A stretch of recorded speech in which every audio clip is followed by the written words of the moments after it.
안녕하세요. 베트글리시의 하늘의 원장입니다. 부분 중 3 외부 지문 함께 정리해 보도록 하겠습니다. 선생님이 너무나 사랑하는 시인이고 시대의 아픔을 겪었던 한 청년의 시이죠. Counting Stars at Night 영어로 번역이 되어 있는데요. 별 해는 밤이라는 시입니다. 해는 이라고 하는 것은 함경도 사투리입니다. 우리말로는 샌다라는 말과 같은 거죠.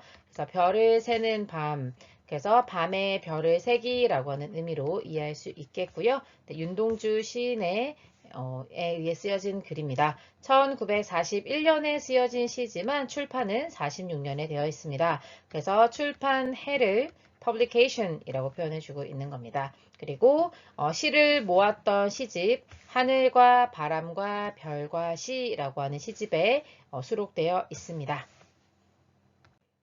선생님이 너무나 좋아하는 시인데요. 네, 오랜만에 이제 국어 수업처럼 시를 한번 같이 느껴볼 텐데요.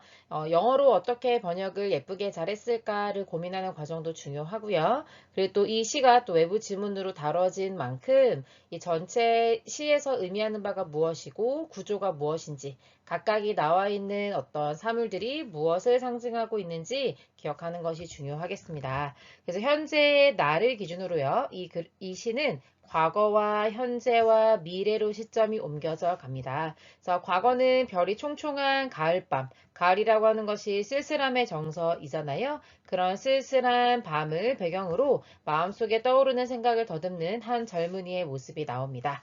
그 별을 하나하나 헤아리면서 아름다운 시절에 대해서 화자의 애틋한 그리움을 구체적으로 형상하는 과거로 먼저 시작이 됩니다. 그래서 별이라고 하는 것이 과거에 대해서 회상할 수 있는 어떤 회상의 매개체로 쓰이고 있다. 이런 것들을 기억하시는 게 중요하겠고요. 네, 그리고 8에서 9연에서는요. 화자의 자기 성찰적인 모습을 보여줍니다. 자신의 이름을 별이 내려다 보이는 언덕 위에서 보고 흙으로 덮어버리는 행위를 통해 외롭고 고통스러운 현재의 시대 상황 속에 서 있는 자신의 부끄러운 모습에 대한 반성이 주를 이루고 있습니다.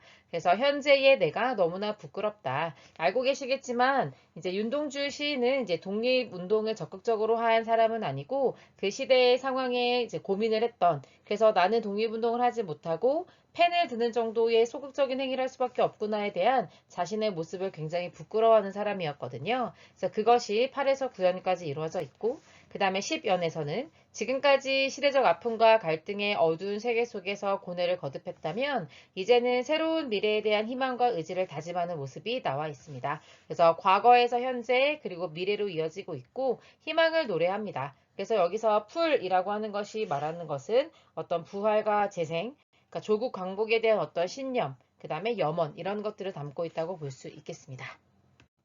네, 그러면 26번부터 함께 1연부터 정리해 보도록 할 텐데요. 다시 말씀드리지만 한 문장 한 문장 읽으면서 밑대 선생님이 한국어를 같이 넣어 주었습니다. 이 한국어는 윤동주 시인이 그 당시에 사용하던 한국어를 그대로 옮겨 놓아서 현대어와의 약간의 차이가 있을 수 있다라고 하는 거, 그리고 영어로 어떻게 아름답게 번역했을지를 같이 보시면서 음미해 보시기를 부탁드리겠습니다. In the sky where seasons pass in a hurry. 이때 where은 앞에 있는 sky를 꾸며주고 있는 거죠. season, 계절들이 pass. 서둘러 지나가는 하늘에서는 이렇게 되는 거죠. 그래서 관계부사가 수식해 주고 있습니다. Autumn fills the air. autumn이라고 하는 이 글의 중심 표현이 나와 있죠. 여러분은 fall이라고 하는 표현 보통 아실 텐데 autumn도 가을이라는 뜻이 됩니다. 가을이 공기를 가득 채우고 있다. 즉 공기에 가을로 가득 차 있다. 이런 의미가 되겠죠. And ready I stand without a worry. ready라고 하는 표현과 worry라고 하는 것이 지금 라임을 맞춰주고 있는 거 보이시죠? 그래서 나는요, stand 서 있는데 without a worry, 걱정 없이 서 있는 거죠. 그런데 뭐 하기 위해서 서 있는 거냐면 count all the stars there. 하늘에 그 별들을 다 헤아리려고 있을 준비를 하고 있는 거죠. 자, 그리고 is라고 하면서요. 더 reason이 문장의 주어가 되고 is라고 하는 동사로 이어지게 됩니다. 그래서 여기가 why라고 하는 관계부사가 생략되어 있는 채로 앞에 주어가 동사하는 이유 이렇게 해석해 줄 수 있겠죠. tally라고 하는 표현은요. 총계를 내다 이런 의미예요. 다시 말하면 impressed on my heart. 나의 가슴에 인상 깊게 남겨져 있는 모든 별들을 세고도 다 세지 못하는 그러니까 하나하나 닷에서 총기를 내지 못하는 이유는 바로 cause는 because의 줄임말이 되겠습니다. The morning soon comes. 아침이 빨리 오게 되는 이유 때문이고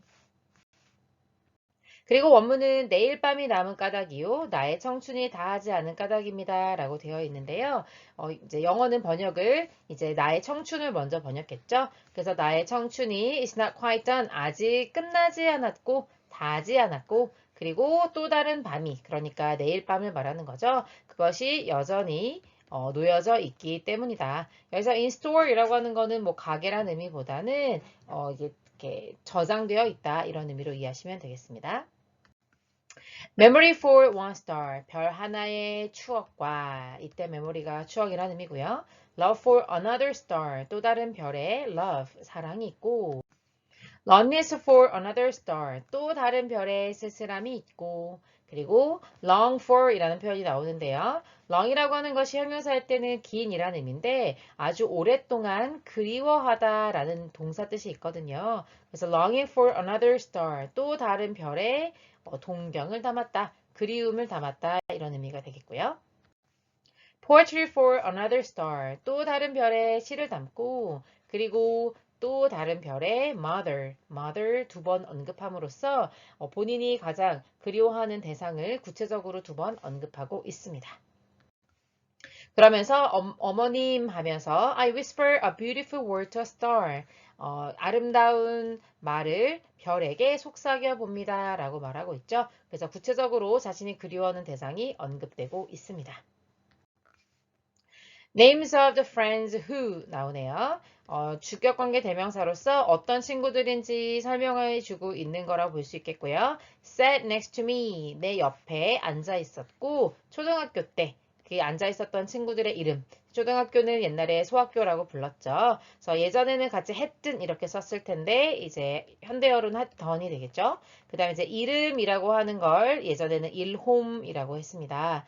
그리고 names of foreign girls like 배, 경, 옥. 패나 경이나 옥 이런 어떤 이국적인 소녀들의 이름들을 그리워하고 있죠. 그리고 names of the girls who are already mothers now. 이제는 이미 엄마가 되어버린 그런 아이들의 이름과 하면서 친구들을 계속해서 그리워하는 과거를 회상하고 있는 그리워하는 작가의 모습들이 나오고 있고요.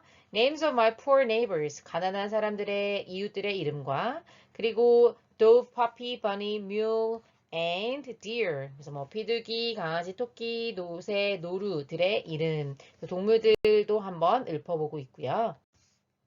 Names of poets like Francis Jim, Rainer Maria Rilke, I Whisper Them 이 나오네요. 그래서 이 모든 것들이 전부 다 아까 names가 나왔던 거 있죠? 전부 다 목적어입니다. 그걸 대문으로 다시 한번 받아서 그 사람들의 이름을 whisper, 나지막이 속삭여 본다, 불러본다는 거죠. 그래서 아름다운 본인의 과거에 대한 그리움들을 담고 있습니다.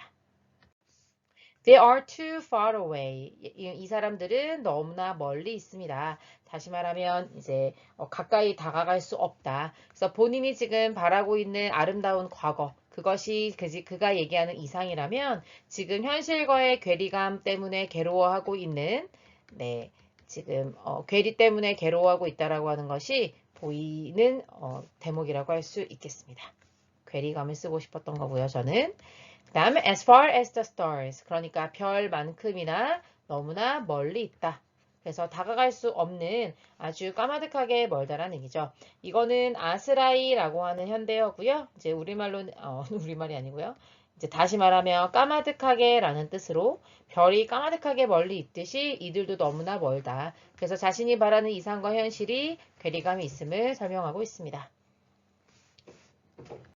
그리고 어머님을 다시 부르면서요. You are too far away in the northern 간도. 북간도에 너무나 멀리 계십니다. 라고 하면서 이제 그리움의 대상이 멀리 있다라는 얘기를 다시 한번 해주고 있습니다.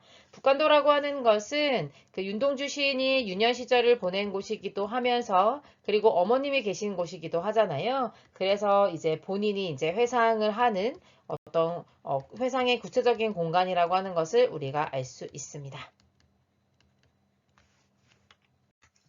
I yearned for something. yearn이라고 하는 것은 원래 하품하다 이런 의미인데 뭐에 대해서 입을 쫙 벌린다라는 의미여서 무엇을 그리워하다. 앞에서 얘기했던 long for하고 같은 의미가 되겠습니다.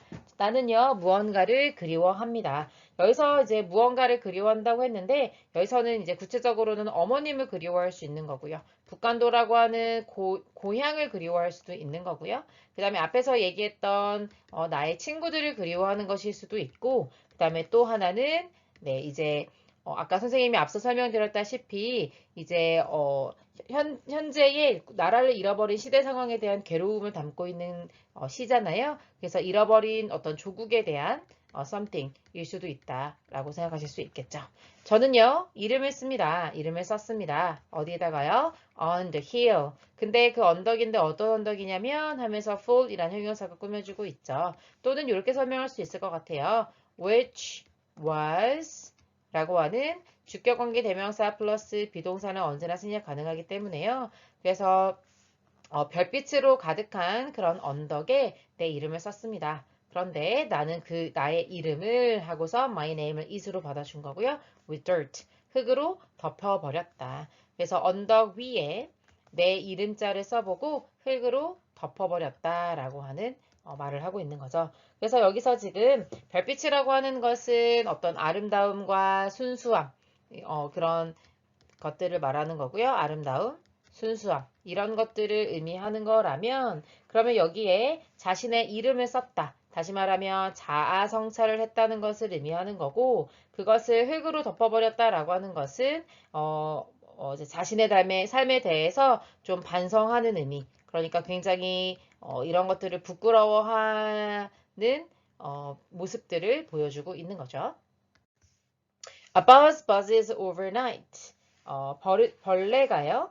네, 이제 buzzes라는 것은 이제 징징징 하고 우는 걸 말하는 겁니다. 그래서 밤을 새워 벌레가 울고 있다. 그런데 그것은 왜 그런 거냐면 그 벌레가 lament, 좀 어려운 단어가 나와 있는데요. shameful name in its own way. 자신의 부끄러운 이름을 자신만의 방식으로 슬퍼하고 있기 때문이다. 그래서 이때 지금 벌레라고 하는 것이 자신의 감정을 이입한 화자가 자신을 이입한 모습이라고 할 수 있겠고요.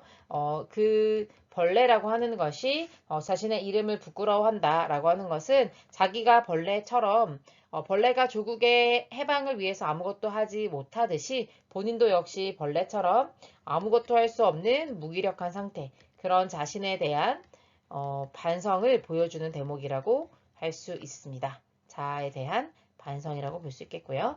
그 다음에 이제 밤이라고 하는 것이 결국에는 이제 부정적인 이미지, 어떤 어두운 현실을 보여주고 있는 대목이라고 할 수 있겠습니다. 그러나 when the winter is over, 결국에는 겨울이 끝나게 되고 그리고 spring comes to my star. 이때 star는 나의 별이겠죠. 그래서 자신의 별에도 봄이 온다면 다시 말하면 여기서 말하는 겨울이라고 하는 것은 이제 일제의 지배가 끝나게 되고 그 다음에 조국의 해방이 독립이 이루어지게 되면 이런 의미로 이해할 수 있겠죠. Just like green grass grows on a time. 마치 모인 것처럼요. 푸른 잔디가 무덤 위에서 자라날 수 있듯이 이렇게 되는 거죠. 그래서 무덤이라고 하는 것은 어떤 지금 절망적인 상황, 어떤 죽음, 많은 사람들이 지금 죽어가고 있고 그 다음에 조국이 독립되지 못하는 절망적인 그런 상황을 말하는 거죠. 그런데 여기에서 푸른 잔디가 자란다. 이것은 어떤 부활, 재생, 그리고 결국에는 이제 독립을 할 수 있다라고 하는 염원을 다시 한번 여기에다가 이입했다고 볼 수 있는 거죠. 그래서 겨울이라고 하는 것은 어떤 고난과 시련을 얘기하는 거고 앞에서 어떤 과거에 대한 아름다운 회상, 그 다음에 현재에 대한 이상과의 괴리를 통한 어떤 괴로움을 얘기했다면 벗으로 뒤집어 주면서 다시 말하면 여기서 전환이 일어나면서 미래를 노래하고 있다라고 하는 걸 알 수 있겠죠. 잔디가요, proudly, 아주 자랑스럽게도 flourish, 번성하게 될 거다. 어디에요? On a hill where my name is buried. bury라고 하는 단어는 묻다 이런 의미거든요. 그래서 자기 이름을 썼다가 흙으로 덮어버렸잖아요. 그래서 묻혀져 있다라고 표현한 거겠죠. 그런 언덕에도 자랑처럼 자랑스럽게 풀이 무성하게 나올 것이다 라는 걸 말하는 거죠. 그래서 여기서 지금 자랑처럼 풀이 무성하게 자랄 것이다 라고 하는 말이 의미하는 것은 역시 다시 부활과 재생을 노래하고 있는 거고 그렇게 될 것이다 라고 하는 어떤 희망을 얘기하고 있는 거죠. 그래서 조국 광복에 대한 어떤 염원이나 신념 그렇게 될 거다라고 하는 자신의 어떤 확신과 그런 염원들을 담고 있는 마지막 줄로 정리할 수 있겠습니다. 여기까지 가볼게요. 수고하셨습니다.